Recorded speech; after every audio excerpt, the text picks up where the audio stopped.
Ragamuffin keep on rising to the top. Ragamuffin keep striving in every way. International, what they call me international. When me ride palm with them in the move, but the rhythm when I come down crucial. And me ride palm with them and then we sit down steady. Body me on the place I with the one Jamal ski.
Yes.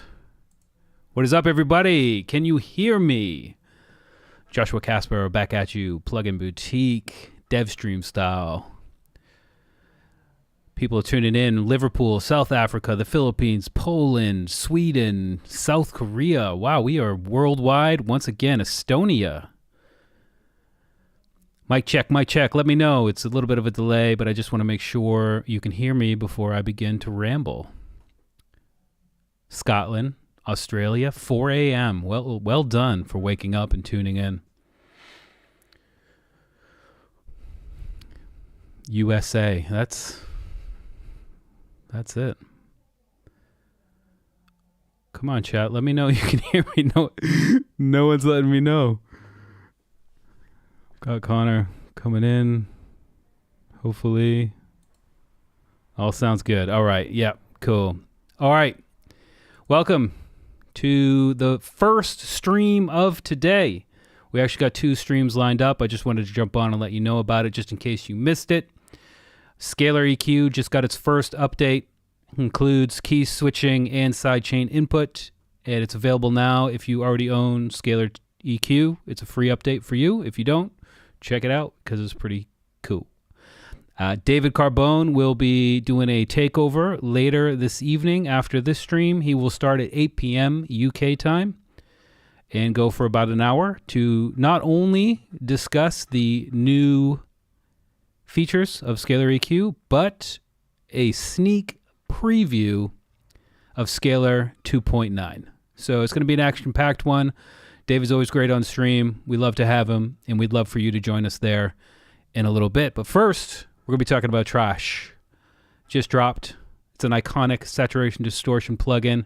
It's been around for years, and iZotope have just given it a massive overhaul. And I'm going to be joined today by the product manager, Dan Gonzalez. So join me in welcoming Dan. Dan, how you doing today? Hey, everybody. Yeah. Doing good. Ready to talk trash. You know, All the puns start now. Yeah, so many puns. So many puns. It's wonderful. Every pun. Take out the garbage. It's garbage day. I don't know. We'll see. Well, I told you Doing one of the first comments was already trash is the only one that I don't throw in the bin. So we are well on the way to the races here. For people who don't know, before we jump into trash, can you let everyone know a little bit about yourself and your role, not only on trash, but iZotope in general? Yeah, totally. I basically kind of lead teams that build the tools at iZotope. A lot of the mix and master stuff over the years. I've worked on Ozones, I've worked on Neutrons, I've worked on Vocalsynths, Nectars, some other products in between. Tonal balance control was like my baby, my first big product that I was like spearheading, and now I get to work on trash, which is kind of amazing. I'm a bit of a distortion head. They're kind of blurry in the background there, but I have many guitars and I hit them and they make really high distortion sounds. And so distortion is kind of something that I really love, and trash is very near and dear to my heart because of that. So, so really just leading teams and building these tools, really listening to customers, and prototyping, pretty much everything, design, business, all that. It's a bunch of fancy words to tell everybody that, I'm just really close to this product. I love the product and I love making it, and I love working with my teams at iZotope, and I help lead those teams to do those things. So it's kind of a bit of a summary without getting into too many of the details or the the gory details of what I do on the day-to-day. Well, wonderful. I mean, it's an iconic plugin. It's been around for quite some time, and it's been a fan favorite for all of that time.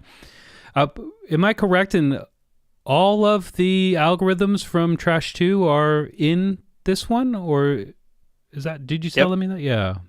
So it's every single one of them. Yeah. So I mean, it's like Trash 2 plus a bunch, right? Yeah, it's basically like I would say what we've been going with Trash with this story is it's a reimagined version of Trash. Trash is an iconic distortion box, but we released it in 2012, and it was actually funny story. It was the result of a failed guitar modeling project. Love that, if you can believe it. And that project was called Treasure. And so once that failed, we put it into a product called Trash in 2012. Put that out, and then we got a lot of flurry of people wanting, trash, right? After we sunsetted it back in 2022.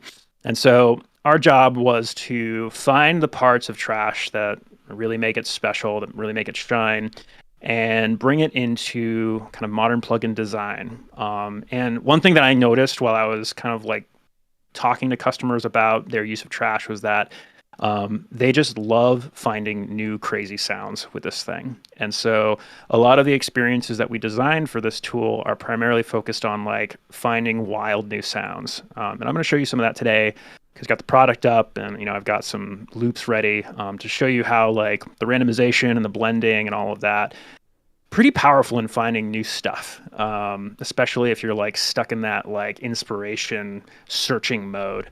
So that's a bit about trash, and a little bit of the history there. But yeah, like that failed guitar modeling product, ironically, something that was going to compete with Guitar Rig. And now that we're with Native Instruments, it's like, so it's just super funny how small the world is, Yeah, absolutely. Well, I mean, it's enough talking about trash. I think it's best that we flip over to your desktop to hear it.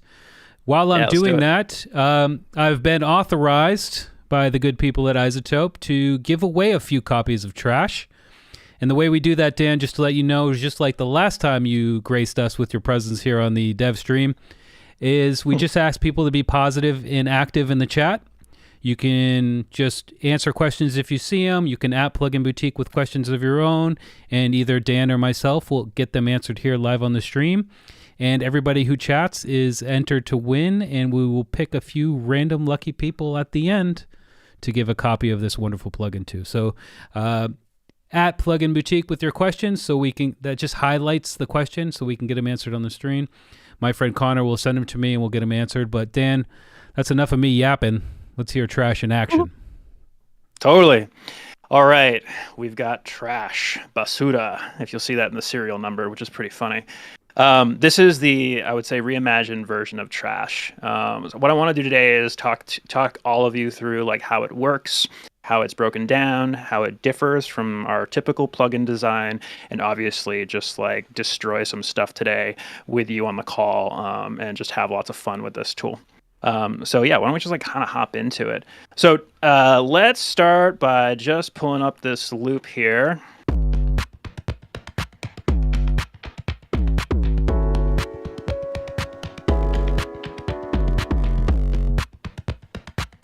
So one of the beautiful things about trash, I'm going to isolate this bass because like I feel like bass is where this thing is really fun.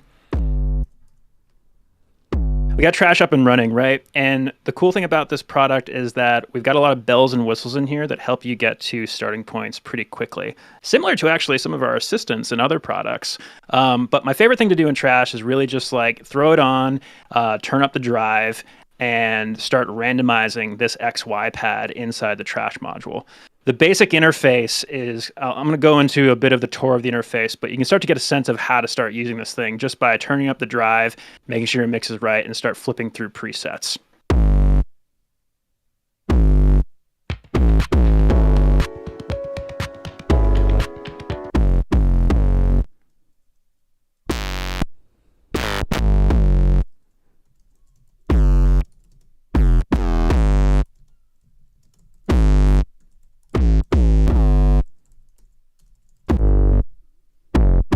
So you can see, like, right away, we've got this crazy distorted sound. We're actually destroying this bass, and it's fundamentally getting shifted in a new direction than where it was. Like, here's before, right?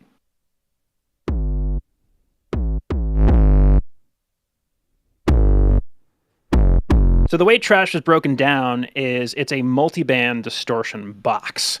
You can obviously just turn on trash, turn up the drive, and start playing with it, but it's really at its core a multiband processor, and this is where this really shines. And that's one of the things that people really loved about trash is that you can get pretty precise with this tool. So in this case, we've got like a bass, right? And we want to potentially process the sub frequencies a little bit different than the frequencies that are in the higher end of this bass. We can do that using the multiband tool. We can start at the top, and I can work you through all these different parts of the interface. At the very tippity top, you kind of have this multiband view. This is where you can really get precise with trash. We'll go back to this default setting right here. We'll isolate this bass and kind of hear what we're doing here. Solo the low band, that's the sub frequencies. High band, right? And here's where you can start to apply different processing to different parts of trash. What I like to do is I like to split up like bass frequencies into their sub and their high end, so we can kind of process them differently. So inside of this low end, we'll take this trash and we'll notice that you've kind of got this like yellowish kind of band here. Anything that's in yellow is going to be your low band, and you're going to have a separate trash and convolve module for that specific band. Love that. Same thing goes, yeah, and the same thing goes with this middle band and the high band. So right away, this fundamentally changes the way that typical design of our products, we typically approach our products, right? We're kind of creating a separate chain for each band. So like, for example, right? Like, so if some of you are familiar with a tool like Neutron, I'm just going to throw this on for example. If you were to pull up Neutron, you'll notice that like in Neutron, you kind of have a signal chain first, and then you have these multibands in here. And that's for the compressor. So there's a signal chain first and then multiband. Inside of trash, it's a little different. You've got the multiband first, and then you actually have a signal chain for trash to convolve per band, which opens up the sound design possibilities in a pretty crazy way. So we'll start with like just some pure destruction in here, right? Let's pull up this low end and we'll solo that out, and we'll start making this thing kind of absolutely insane.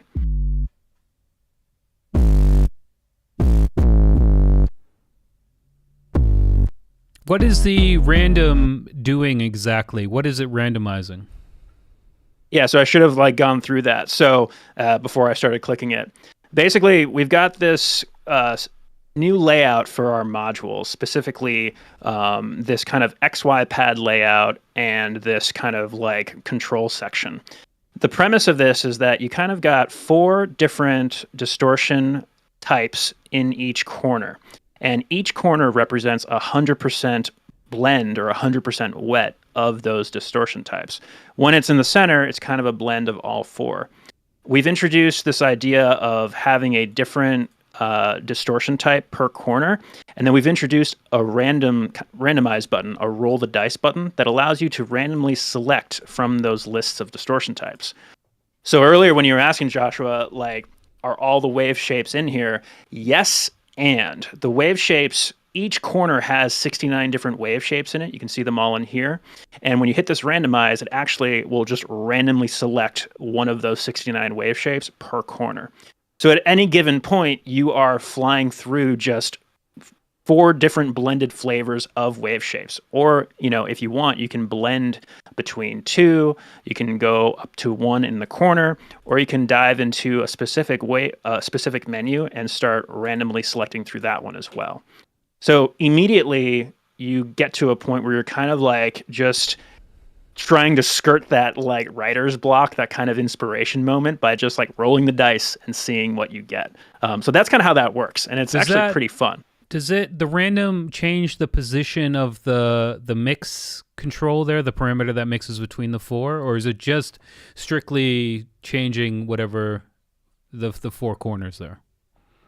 Just strictly changing the 4 corners. It's actually something that we noticed when we were interviewing people around Trash, was that one of the beautiful things about the modes of Trash and the parameters is that being able to adjust a parameter and then select a different mode and then refine that parameter again was something that people really loved, and that caused a lot of engagement with the tool. So whenever we're randomizing, we're kind of randomizing in these 2 XY pads. We're randomizing the modes, both for Trash and Convolve. Parameters get left alone so that you can kind of adjust those to taste based on the different tones that you're getting.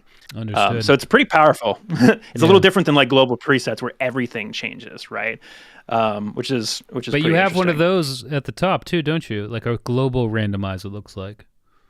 Yep. That's going to randomly go through all different types of presets inside of the over 300 presets that we have available inside of Trash. So that will just randomize the preset. It won't just randomize parameters. Exactly. Yeah, that's going to pick a random preset from the list of all the different presets you have. And if you want to go ahead and create your own presets, it will also flip through those as well.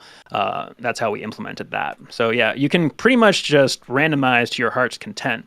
And the randomize is, just to clear it up, it's 3 different layers of randomization. It's find a preset, a random preset, then randomize the XY pad for Trash and Convolve, and then each menu has its own set of randomization as well.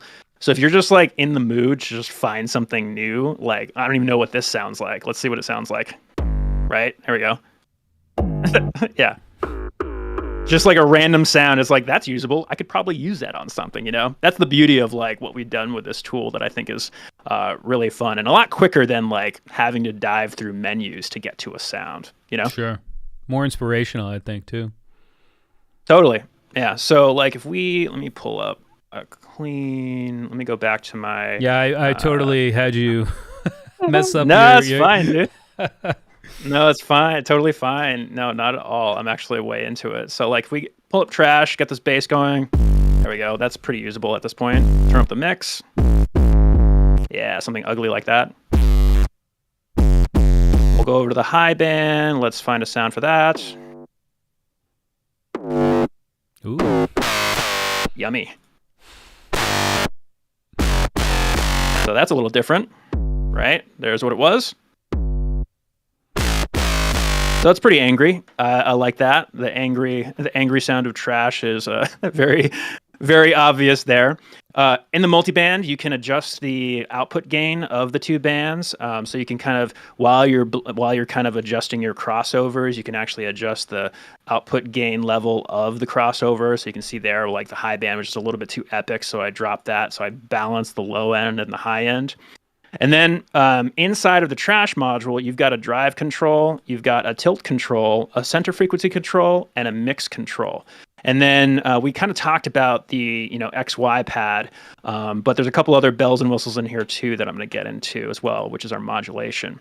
The drive control for trash is exactly what it says it is. You've got positive drive and you've also got negative gain. So you can actually get, this is another area where we heard some feedback, which was trash is like totally just insane. But like sometimes music genres don't require insane growly like tone, right?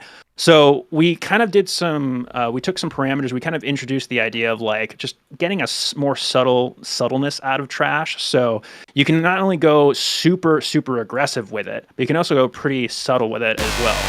So if we isolate the bass here,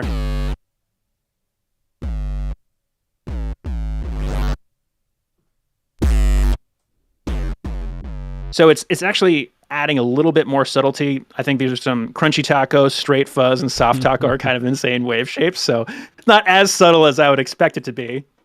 But nevertheless, you do get more. It's just kind of reducing the gain going into the distortion wave shapes. Really like the name Crunchy Taco. That's pretty great. Yeah, Crunchy Taco is awesome. One of the fun things about this tool is that not only do you have like an XY pad to blend between the four like this, you can also see what's happening under the hood. So I can show you what that kind of looks and feels like. So we'll start at fry. We'll kind of go top left to bottom. That's fry. Crunchy taco. Soft taco. Straight fuzz. And everything in between. Do you think you maybe want to bring up the gain of the upper mid frequency there so we can hear the profile a little bit better? Yeah, let's do that. I'll go over to this one so y'all can hear that.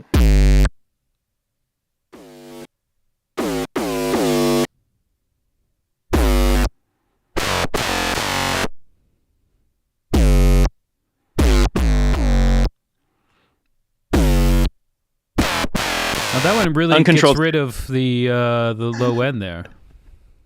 Yeah, it's pretty insane. So it's all about a balance of like the loudness coming out of these two bands. So like we've got the low band here. So like if we get the sub frequencies right, let me see. If we get this and then this. There we go. Yeah, so there's a lot of distortion happening. It's really, really loud. And that's one of the reasons why we introduced an auto gain feature into Trash. So when you turn on the auto gain feature inside of Trash, something that people were really asking for was it actually, it's kind of like our intelligent leveling technology that is helping maintain the difference in volume changes inside of Trash so that you can like monitor as accurately as possible or as best as you can. So you can blend. Turn this up.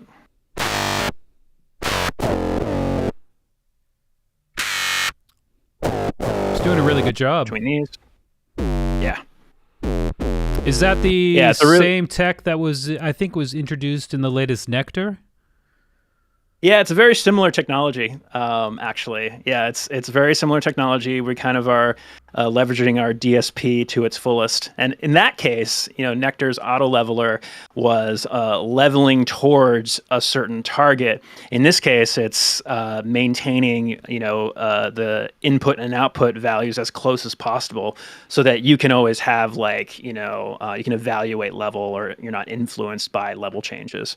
Yeah, so that was a big feature that we added based on the feedback, something that a lot of people who love Trash wish that we had. Speaking of, Dan, before I let you continue on here, we got quite a few questions that come in, and I don't want to get I don't want to just take 30 minutes at the end to get through this. Quite a bit. Love to see it. Quite a few people have been asking, let me find it here, can you draw your own distortion curves like in Trash 2? I think that came in like 3 or 4 people That one was from Isomatic. So the wave shaper that everybody's talking about is not something that we added in Trash. No, you can select different types of wave shapes inside of this blender, and you can kind of blend between the wave shapes. So in a way, you're still drawing a custom wave shape. You're just doing it in a way where it's not like starting from scratch with just like a raw wave shaper. So no, the exact experience that was in Trash 2 is not something that we introduced in this version of Trash. We kind of, we didn't really see a lot of people. We actually saw a lot of people be frustrated by that part of the experience, and we saw a lot of people dismiss it in the UX. Nevertheless, it seems like a lot of people are really into drawing your own wave shapes. So it's something that we're getting feedback on as we see all the feedback come in around Trash. But yeah, no, the exact experience is not there in this version, but you still can basically morph between different wave shapes. It's similar, but it's a little different. Gotcha. Hazy J is wondering if it's possible to map that XY modulation matrix to a MIDI controller. Oh yeah. So let me show you all something that's really fun to do in Ableton. So in Ableton, well, I should say in Trash, we expose basically every control that's possible to the DAW. So if you, for example, hit randomize with configure on, you'll notice that every single parameter inside of Trash is available for automation. So this even includes the different modes that are available inside of Trash. So let me see if I can find them. What's that Yeah, sound so you like? can see flipping through those quickly. Oh yeah, so like you can go in and you can just like isolate this. There you go. See what this sounds like. Insane. We'll get on the high end here. There we go. So yeah, there's a lot of stuff you can do in here. One of my favorite things actually to do is like take some of these XY pads and then map them to like LFOs or anything else that you want inside of the DAW. We've got some modulation capabilities inside of Trash as well that are pretty cool. But yeah, the modes are available to automate, so you can jump through all the different modes that are inside of Convolve. The crossovers are available to move. All the different Trash wave shapes are available for automating. So you can kind of like basically set up one Trash for a single set, and you could probably like run through different presets or different modes however you please. It's a pretty powerful. It's pretty powerful. I'll say that much. That's very cool. Chris Mays or MYES Mice is wondering if Trash is heavy on the CPU.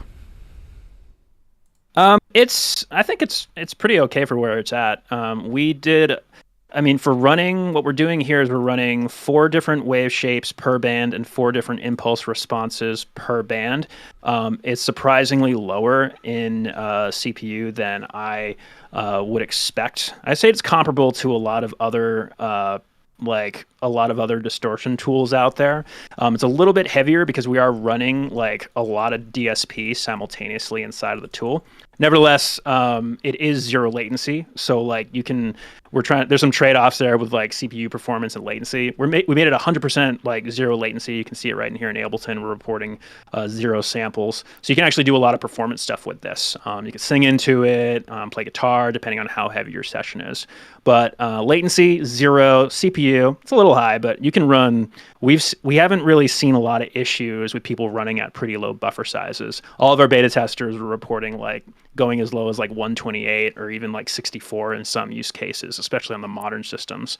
So we feel like it's pretty performant. Nice. Love it. All right, well, let's keep cranking along here with the presentation. Yeah, totally.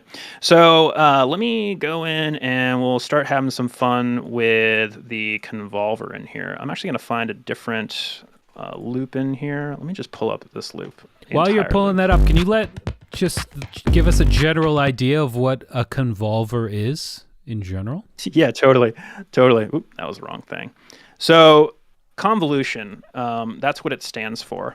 Convolution is it's kind of like an older, I would say like it's pretty popular in the guitar modeling world, but think of it like this. It's like applying an EQ to your audio signal with a little bit of weird spatialness to it. When you're using convolution, you're using something called an impulse response, and that's basically a tiny audio clip. And that audio clip, you can send an audio signal through. So you're kind of convolving a signal with a space. Because Trash was like this failed guitar modeling product, it's still super funny to me. There was this idea of being able to capture and use impulse responses in some sort of like EQ/spatial engine. And that's one of the reasons why inside of Trash, you actually see we have this whole kind of amp section inside of the Convolver. All of these like 2x10 stack combo reissues, those are all impulse responses that were shot out of cabinets to kind of give people that capability to run it through an impulse response. Now, the cool thing about Trash is because it's like a weird effects box, the sound designers of the time, sound designers of today, started just synthesizing impulse responses just for the sake of having something weird to throw an audio signal through. So if we have like a loop like this,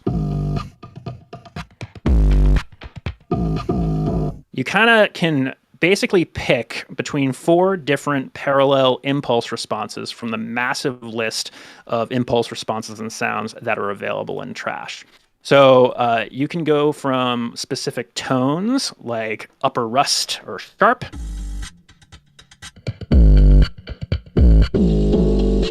specific amps. If you're familiar with the way impulse responses sound, they kind of have that mid-range tone to them.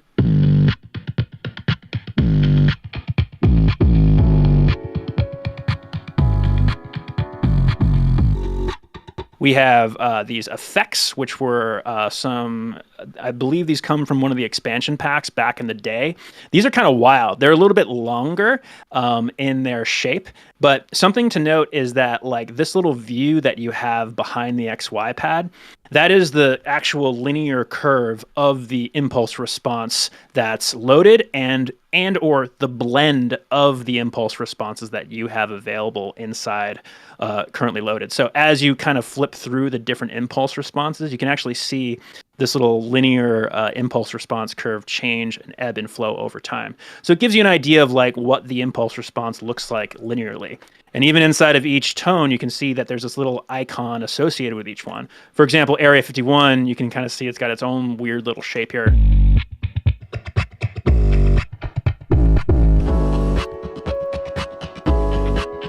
Dan, was it you that went and recorded that IR at Area 51? I was there day 0. I will say though, I did contribute to the impulse responses inside of Trash this time around. Some of the reverb, all of the reverb impulse responses were all ones that I created.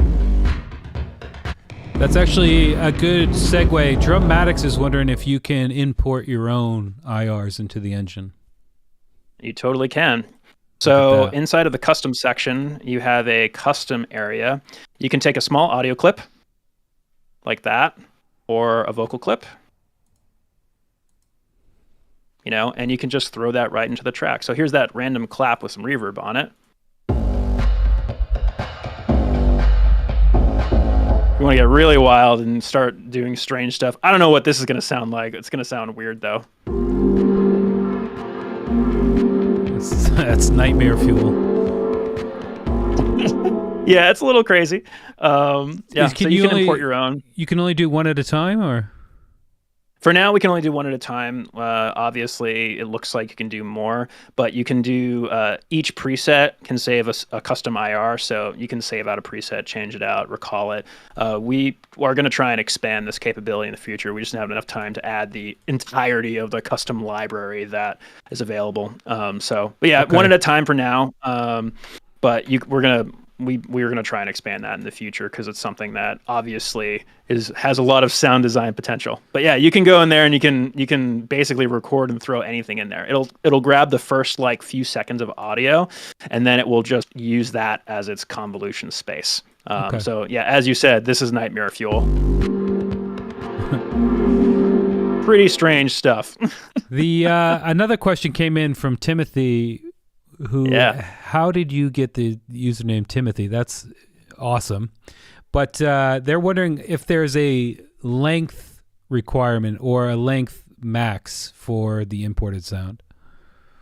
So it's going to take the first second of audio for any impulse response. So like if you want to like throw in your own thing, because the way it works, usually impulse responses work with like a small like this, like that's an impulse response right there of my room. It's going to primarily listen to that, and it's going to use that to basically convolve the input signal. So within a second is I would say the time like limit, and that's where it's most effective, I would say. And that's kind of where every single impulse response is.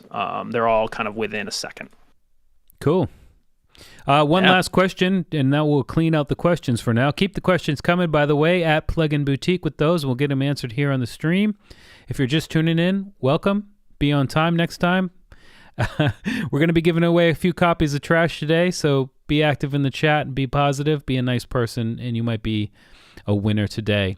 The final question I have over here from Kay is, if they hit random twice, for example, is there an undo button somewhere to go back to one? Like if you're just, madman skipping through them and you're like, oh, that one, but no? No undo right now, unfortunately. We didn't quite have some time to add that capability to it. But it's good to know that is something that people desire. I can't promise that we will add that in the future, but it's good feedback. I think it's something that I've noticed myself here and there for sure. Yeah, nice. Great question. All right, let's keep rocking. Cool. So let's just like destroy this this loop.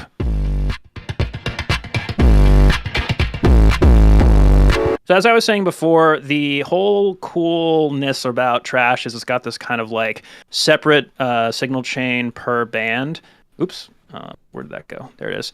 And so you can actually go in here, and because it's a signal chain and it's two different processors, you can actually swap the two in the chain as well. So if we're in the high end and we've got this setup going, let me just, where are you?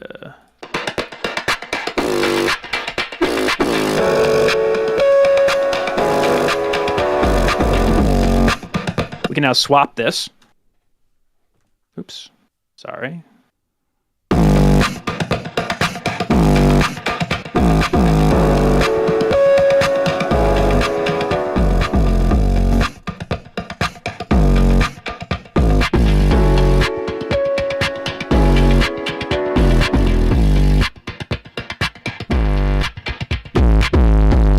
So you can take the way the whole thing works is you can go from left to right. That's how audio flows through the tool. So if you hit the swap button, you can process and distort your audio first, and then you'll send it through the Convolver.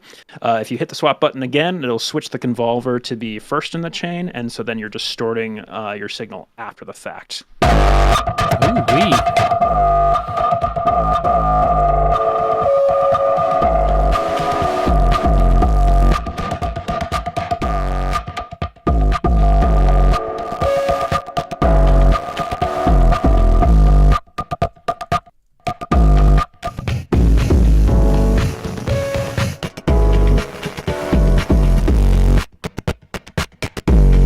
Then there's some secondary controls inside of the interface as well. For the Trash module, we have a tilt control and a center frequency. I mentioned those earlier, but I didn't quite get into it. The tilt control is basically a tilt EQ.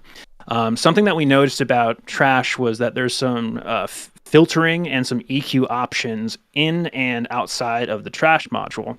And something that we noticed is a lot of people use that for carving the signal and kind of creating like weird tonal stuff with trash, because there's a lot of power in shaping distortion with some sort of EQ.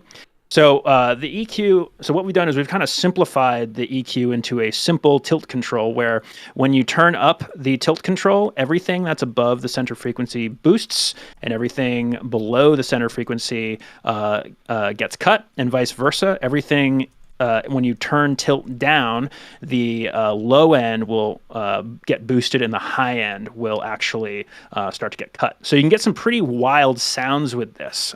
For example, we'll take this signal here.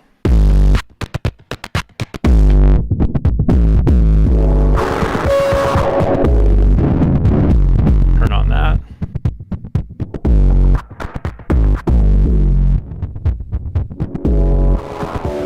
Or boost.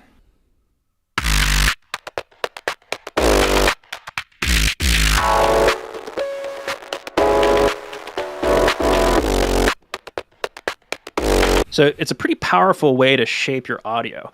And because it's available in each band, you can do a different tilt control per band as well. So if we're, doing this in the low end, in the mid range, you can boost a little bit of that mid range. Go here, change it completely.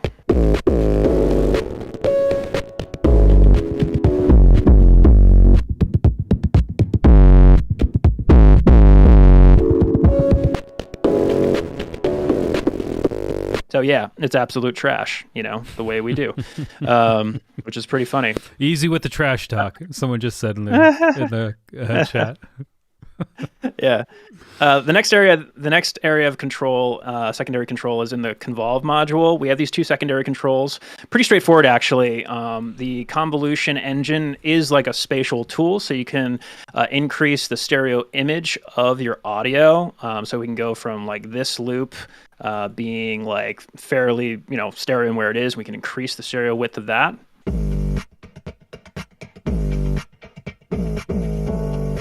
Versus narrowing it.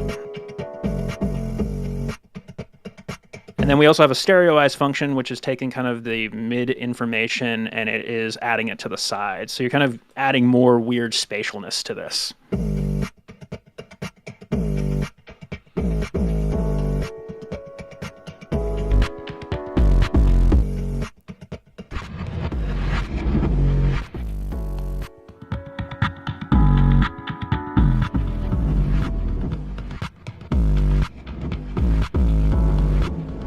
Pretty wild.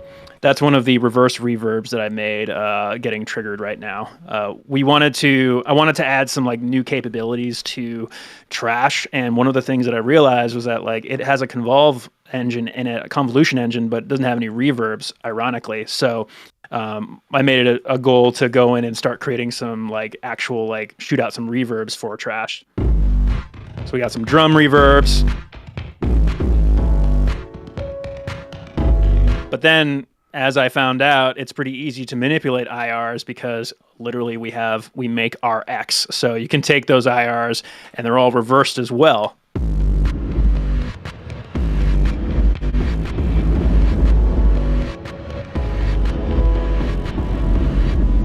Pretty wild stuff. Yeah. Hey, I think I see Corey in the chat. Yeah, Corey Goldsmith.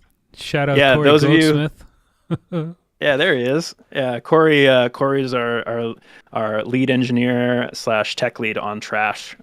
He's a pretty rad producer himself. I highly recommend everybody go and check out Corey Goldsmith's music. Shout out to Corey. We've had Corey on a past stream as well. I forget which one. We've done so many now. But welcome, Corey. Awesome. I see you out there answering questions, and as you know, if you're answering questions, you might be entered to win a copy of Trash, Corey. So stick around at the end of the stream. We might be able to hook you up. Corey is literally the most engaged collaborator I've ever had in my life. Love it. I think he yeah. I won't go into the math, but it's up there. It's pretty funny. So last section inside of Trash to talk about. There's two other areas to kind of talk about inside of Trash. One of the areas is the filter section. So we have this, what I call a scream filter, available inside of Trash.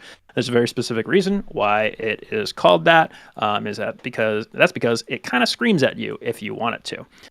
It's a pretty basic filter, honestly. It's a low pass filter. It's an analog modeled filter. So you have cutoff, you have heat, which is really just distorting the filter, and then you have this scream functionality. You can see it starting to basically scream at you. There, it's really resonance under the hood, right. And then because it's analog modeled and it's based off of a specific model that has a self-oscillating capability. Once you drive that resonance, it just starts like getting pretty wild. So you can actually use this as like a creative element in your music production. So if we got this loop running, let me get a little less intense. Let's try this. Yeah. Do this. There we go.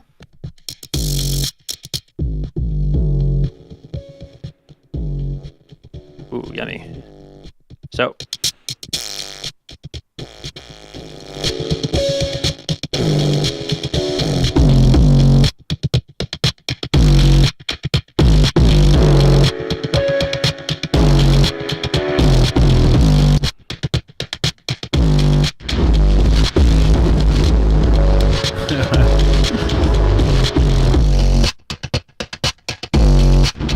Pretty wild. Is that on the master right now? It's gotta be, yeah? Yeah, it's on the master loop, exactly.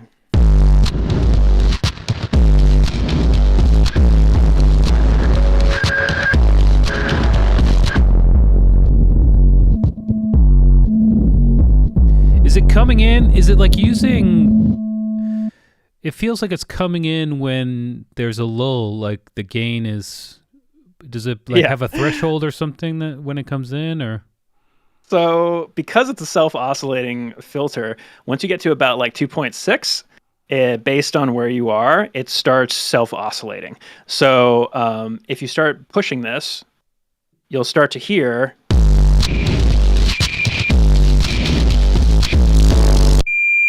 See that? Right, but it's just actually coming in when there's not, like the bass happens, when the bass stops, it comes in. That's cool. Exactly. So it's actually kind of like the filtering, the screaming is happening, it's processing as like a general resonance when audio is in there, but when there's no audio, it's actually just self-oscillating. So you get this like really grungy industrial sound happening as you're processing audio, which just makes it, even more chaotic, I've found. The last section to really talk about here is the modulation capabilities. One thing that we noticed that a lot of people love about just modern music production is the ability for to move your audio, I would say. That's the most simplest kind of way that I've kind of interpreted this. Modulation inside of Trash is specifically one envelope follower. We have this envelope follower section down here. The best way to explain envelope following, if you're unfamiliar with like modulation, because it's kind of like this whole world of like it's a whole world, let's just put it that way. This is basically tracking the amplitude of your input, and it's using that amplitude information to control certain aspects of the plugin.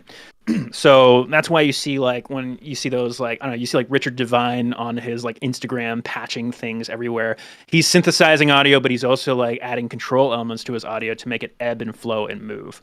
This is a very streamlined, simple, but powerful version of that modulation.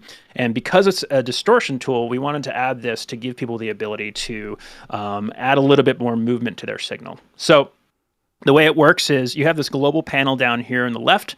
That's your envelope follower. You can adjust how much modulation you want to apply to the different areas of where modulation is happening inside of the product. Inside of Trash, there are 3 areas. There is the drive control that allows you to modulate positive or negatively. There's the low pass filter, which allows you to modulate the cutoff frequency, which is negatively or positively. And then there's also this new kind of dynamic distortion capability that allows you to modulate across the different wave shapes. And so this is where the XY pad becomes pretty powerful, because you can now take like a signal's input, and then you can have that kind of control the distortion profiles that it's moving against. So I'll start with that one, because that's like a pretty novel and interesting way, I think, of like controlling distortion, which is one of the reasons why we're really excited about taking this 4 parallel distortion route. So if we turn on the envelope so the XY pad modulation, you get like these 2 little pucks that show up. This teal one is the endpoint, and the primary one is the starting point. And then what you'll see is, as the signal has amplitude information, it will kind of it will shoot the puck across the XY plane.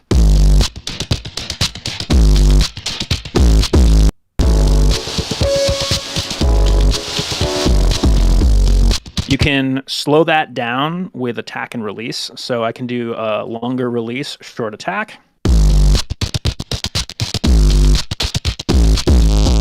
can also adjust which parts of the XY pad it's modulating between. You can see in the background there's this kind of teal wave shape that's occurring.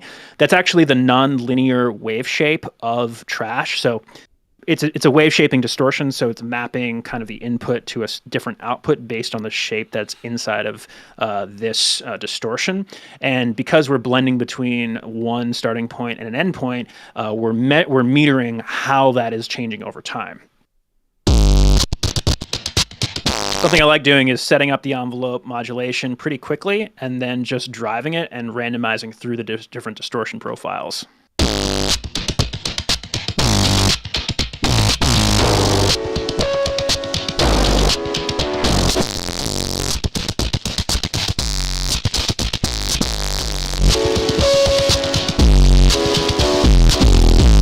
So that's a pretty fun, novel thing.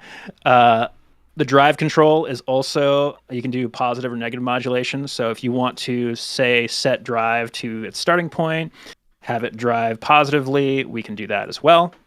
You can go really hard with this. Actually, I'll turn this off just to show you.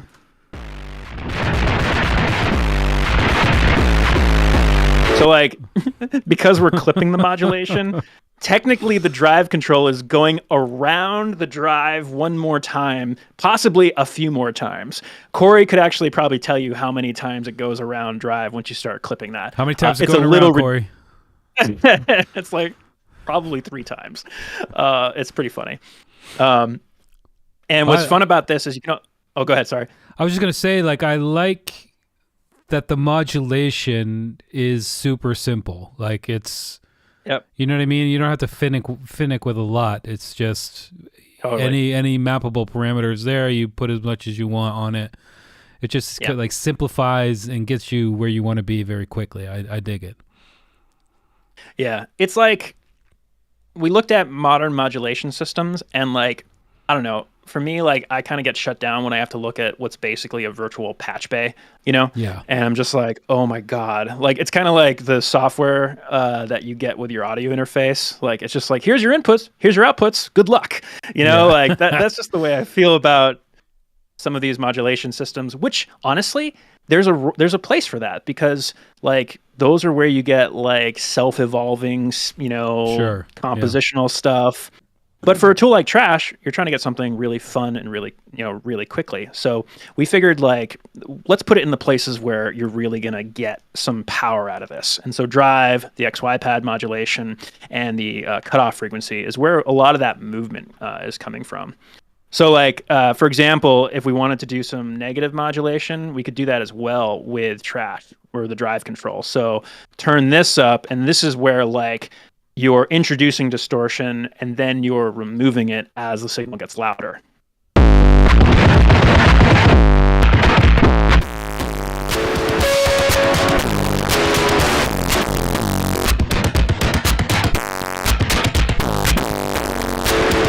the quieter signals in that signal are getting distorted while the louder ones are actually ducking it, which is just kind of insane. And you can adjust that if you want as well with the ballistics information.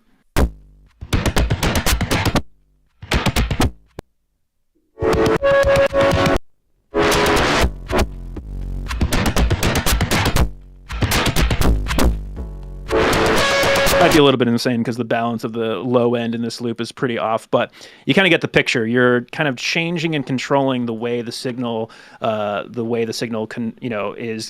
the drive control is being affected by the actual amplitude of the signal. So that's what it sounds like after, without the modulation. Turn it up. 4.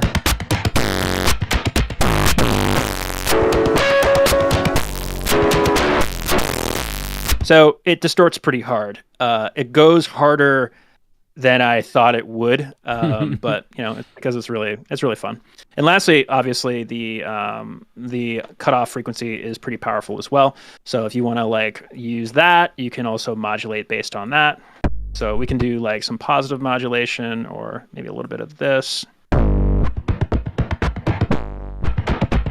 Or negative modulation.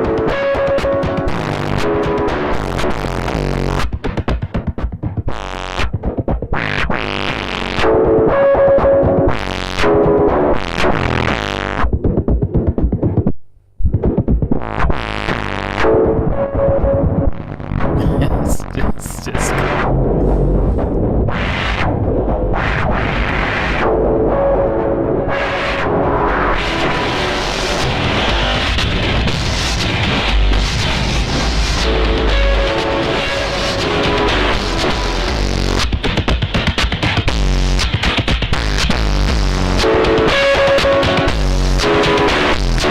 And if you're happy with that, maybe just make that that mid-range. And now you have a whole other band to control. I got a question. Yeah. Couple of questions. One, Corey came back and said he thinks it's 2.5 times round.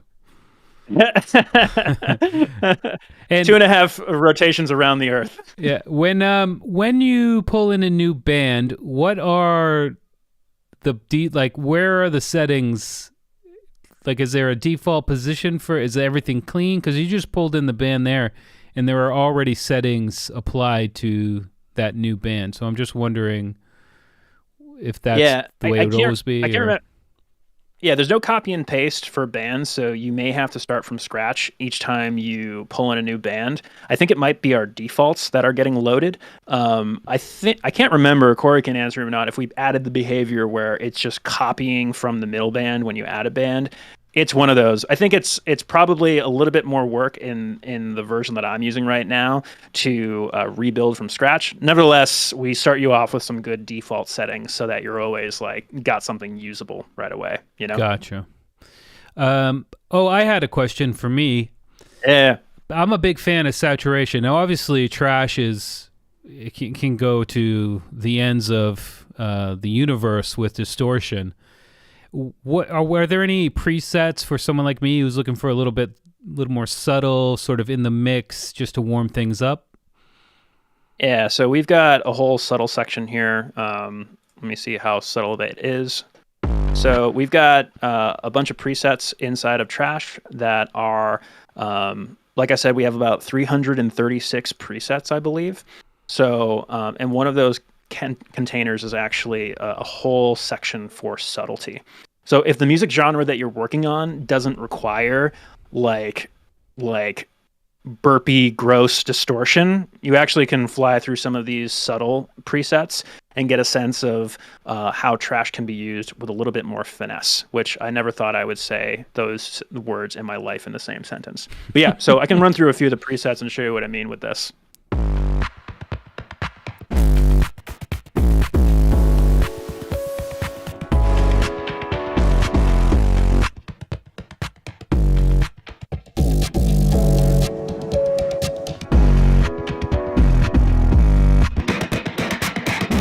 I love how some of not these are subtle pretty- all those subtle ones are.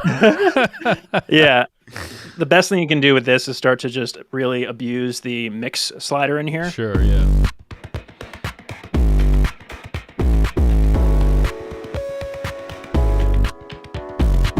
So this is a light master bus saturation.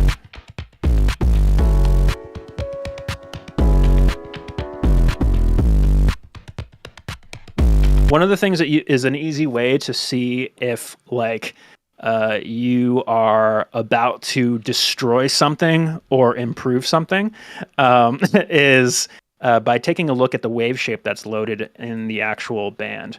So one of the things about wave shaping, which is pretty cool that we introduced inside of this, is just immediately seeing like what your net wave shape is after you've done some blending.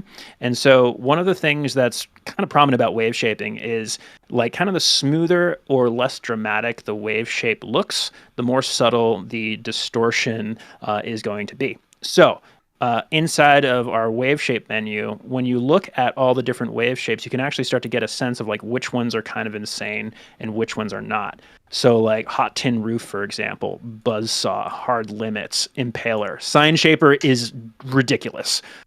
These are like a little bit more ridiculous wave shapes. For something like gentle push, delicate harmonics, tape, they're a little bit softer in the way that they sound. So that's another way to kind of get a sense of like the subtlety that's available inside of Trash, both the negative gain as well as the shape of the wave shapes, as well as some of these subtle, not so subtle Trash. These Trash, pins and needles. I don't think I've played this one in a while. What's it sound like on this loop? Well,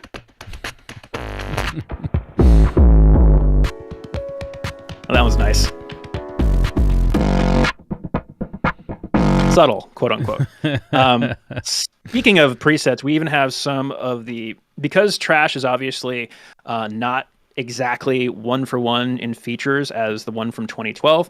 We did, however, go through and pull in some of the legacy presets from Trash 2 and recreate them using the Trash and Convolve. So if you had some presets in Trash from 2012 that you really loved, there's a chance that we may be able, we've created kind of that sound with some of these. So aggressive, these are all the folders from the original one in 2012.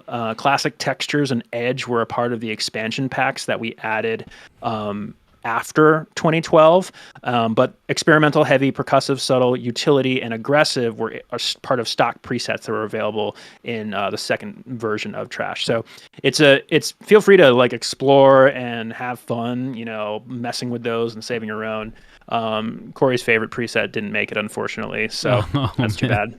It was called Add Muscle, but it's cool. Well, I'll tell you what, Dan, Trash is so good at distortion that it's just started distorting your webcam. Wow. I'm noticing that. I can try and fix that. Stand by. If you want to just go back to the two of us, I can fix that in the background real quick. Probably just turn off the blur on my video cam. Well, it's just the distortion is just seeping out of the DAW into other programs. That's got to be what it is. I can lean in a little bit more. That's probably better. It looks like Discord's blur background is not as good as Google Meet. I got to lean in. It's funny. Well, I think we pretty much went through it all, yeah? Yeah, that's pretty much everything. I mean, it's Trash is basically, just a distortion fun box, chaos engine.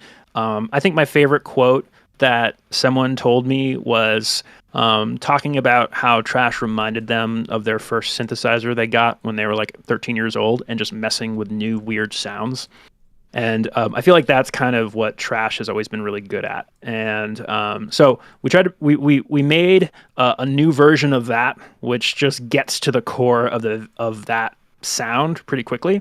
And so I hope that like a lot of you have been able to kind of check out what's special about Trash. And, one thing, if you're interested, I know we're giving out free serials today. There's also a free version of Trash as well called Trash Lite. So if you want to check that out, all you got to do is just download it, grab a serial version. I think it's like an email address. You can actually check out Trash Lite. Trash Lite is just the drive, the tilt, the mix, and the XY pad, along with the randomization, the auto gain, and all the 69 different wave shapes that are available in Trash. So you can literally just get the Trash module and the XY pad blending.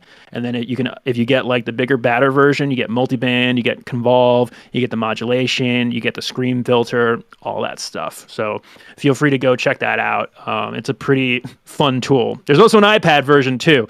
If those of you who like producing on iPads, I don't know how many of you are out there, you can get both there too. It's a separate purchase, but it's definitely available for you, or for those of you who are interested. Super cool.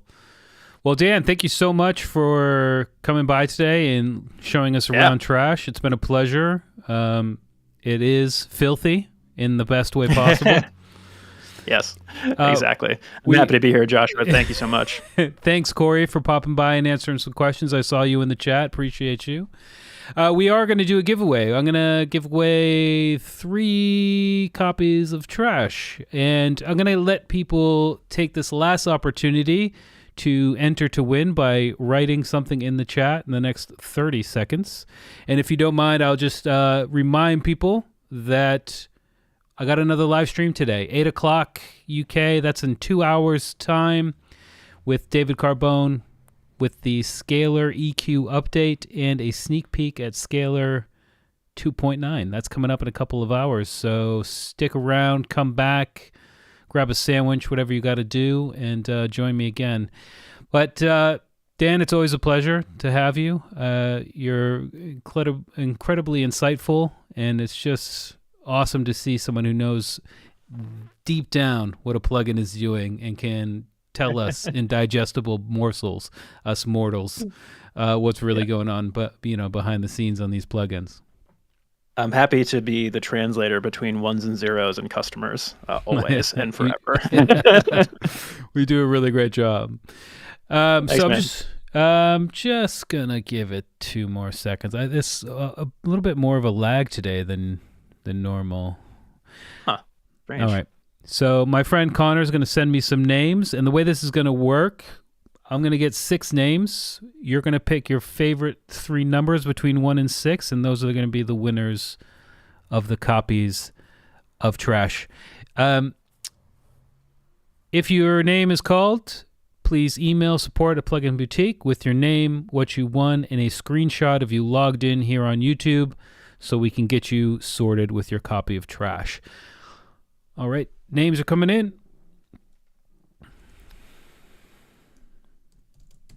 Right back at you, Albert. Stein. All right. Just going to copy these. You're welcome, Ernest123. All right. I got 6 names. What are your favorite 3 numbers between 1 and 6? We'll do 2, 5, and 6. Well done. Not what I would have guessed you would have said. All right. The winners of Trash, graciously provided by iZotope and Dan, are Dramatics, Hazy J, and Rhythm Guy. Pause for Sorry, applause. Corey, you didn't win. Oh, that's right. We had that rigged, and I completely forgot. Corey, just hit me up on an email. I'll get you sorted, all right? I know somebody over there. Once again, the winners of Trash, courtesy of iZotope, are Dramatics, DRUMATIX, Hazy J, and Rhythm Guy. Congratulations. You win. Enjoy Trash. Dan, I will let you go. I know you're a busy person. You're just getting started in the day. And as always, just like I said last time, next time you want to come on, just shoot me an email. We'll make it happen. Thanks, Joshua. I really appreciate you and everybody at Plugin Boutique. It's been a pleasure. Nice one. All right, everybody. See you in a couple hours on the stream. If not, we'll see you in the next one. Bye-bye.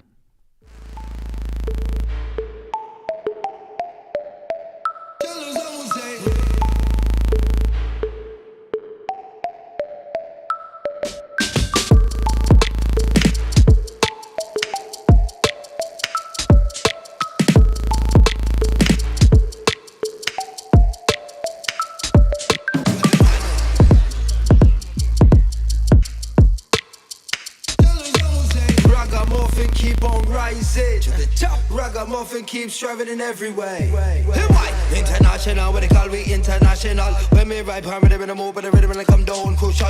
And me ride palm rhythm and then we sit down steady. Body me on the place, I with the one Jamalski.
Jump up on the rhythm, make we ride it right. We chat up on the mic and keep it international. Cause anytime we chop a mic, they call we give it a general.